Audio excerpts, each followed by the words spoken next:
começa a entender como é que há um consenso em torno das ideias, como é que certas ações se justificam, como é que certos discursos predominam em detrimento de outros. Na teoria, o conceito que tem a ver com essa questão é o conceito de ideologia, dentre outros, mas é o que mais me aproxima dessa discussão. O que tem a ver numa linha de teoria social, né, a linha teórica de teoria social, que na administração se aproxima da teoria organizacional. Então eu vou sugerir um conjunto de leituras com relação a isso, começando por esse livro, A Imaginação Dialética. Esse livro foi traduzido ano passado para o português. É um livro do Martin Jay, um historiador. Ele fez uma pesquisa sobre a escola, a chamada Escola de Frankfurt, que tem a ver com a construção da teoria crítica. Então é um livro muito interessante para ver como é que se constrói uma escola de pensamento, né? Dentre os vários autores dessa escola, eu destaco especialmente o Theodor Adorno, que trabalhou, para mim, a meu ver, foi o que mais trabalhou essa concepção de ideologia no século XX, né? Reformulou o conceito de ideologia, e aqui nesse livro a gente consegue entender como é que se deu a gênese, né, dessa teoria crítica e essa reformulação desse pensamento com relação à ideologia. Ainda nessa linha, eu indico esse livro do Adorno e do Horkheim, Dialética do Esclarecimento. Para mim, esse livro é um clássico, em especial os 2 primeiros capítulos. Um capítulo em que ele discute o conceito de, né, os 2 autores discutem o conceito de esclarecimento. E como o esclarecimento está relacionado com o mito, como é que a ciência põe uma moldura no mito, e como é que o esclarecimento, inclusive, tem a ver com a desrazão. Então, é um capítulo, assim, imperdível. E um outro é o capítulo sobre a indústria cultural. Aqui a gente compreende a formulação do conceito de indústria cultural, como os autores mostram, como a indústria cultural busca justamente o consenso, né? E trabalha justamente o papel da mídia nesse novo momento aí do segundo pós-guerra. E a mídia é um ator fundamental nas minhas pesquisas, inclusive pela importância que tem entender como é que a mídia de fato tem a ver com essas formulações ideológicas. Nessa mesma linha também eu indico o livro Mudança Estrutural da Esfera Pública, do Habermas, que é considerado um autor da 2ª geração da Escola de Frankfurt.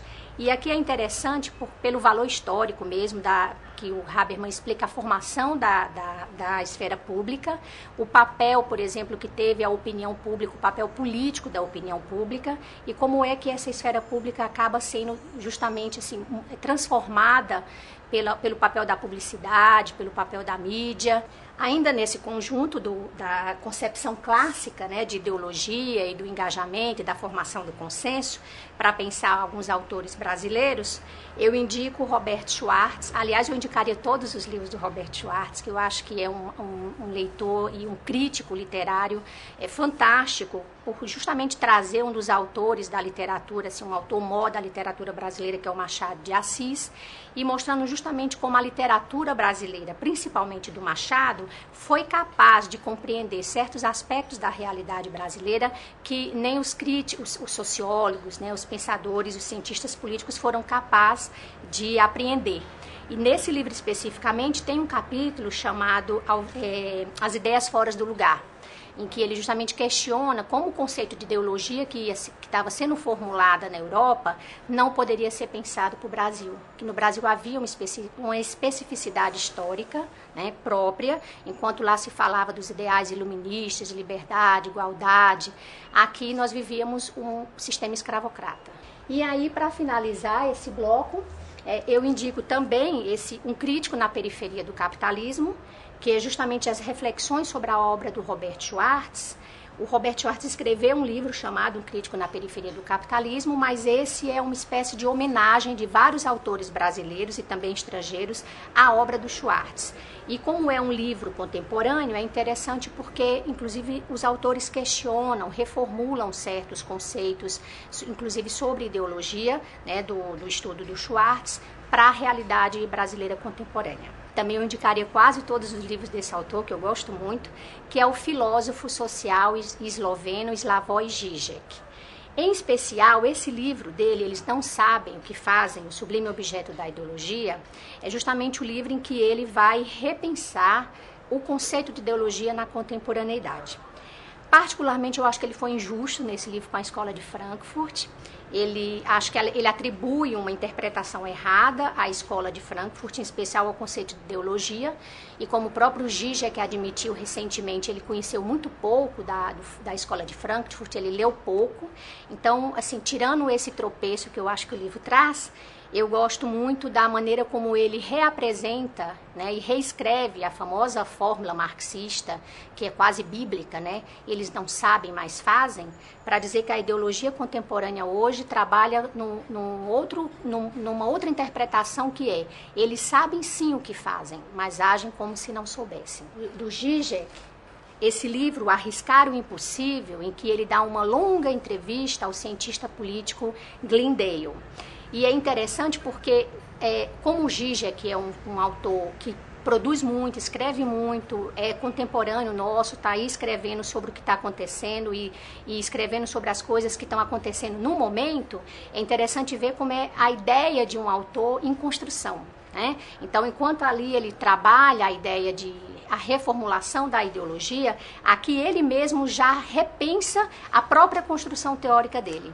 Então, isso é que é interessante.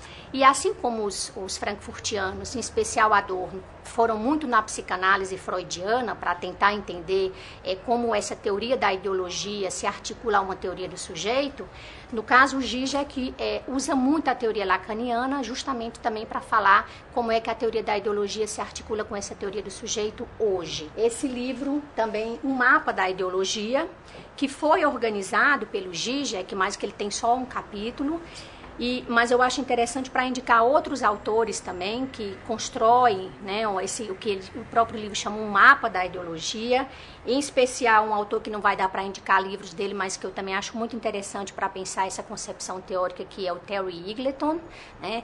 Tem um capítulo muito interessante do Peter Diels, em que ele justamente vai trabalhar a partir de um livro do Ficções do Jorge Luiz Borges, em que ele fala sobre os animais dos espelhos, tentando aproximar justamente o pensamento adorniano do pensamento pós-estruturalista, em especial do Foucault. E para finalizar esse bloco de teoria social e teoria crítica com um autor brasileiro, eu indico esse Cinismo e Falência da Crítica, do filósofo, professor de filosofia da USP, Vladimir Safatli, em que ele justamente lança mão desse conceito de cinismo para tentar compreender o funcionamento da ideologia na contemporaneidade e, inclusive, apontando a sua aplicação no contexto brasileiro.